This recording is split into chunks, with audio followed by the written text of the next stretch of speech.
thiam thil channel a kan lo lo ma che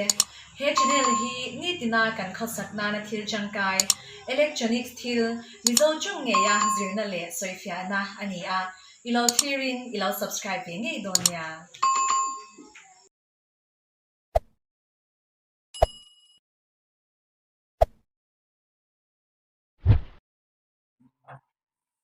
dấu về tôn nói ye tu đã đa là sai đa rồi phải tóm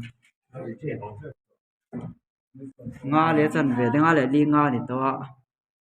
sau về gần fit để lúc đón này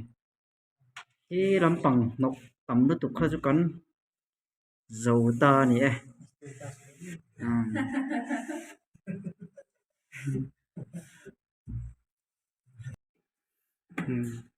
tu nói hiện 19 ampere về đi nó lò ta vật sang lý sang adon anh ấy to chuan tu nói generator 5 kVA nia a eng kim vek he kan du box ya chumi mil cha kan set ria ampere le voltage so hi setting chu tu na chuan a1 a 5 a2 a volts ni som riat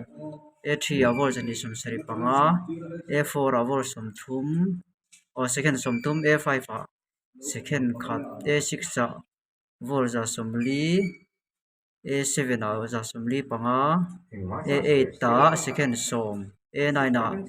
second som a10 a 25 ampere a11 a second som a12 a second som a13 a second nga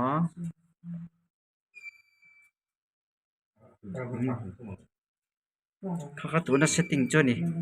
generator san nei huna setting hi ti dang lam nga yang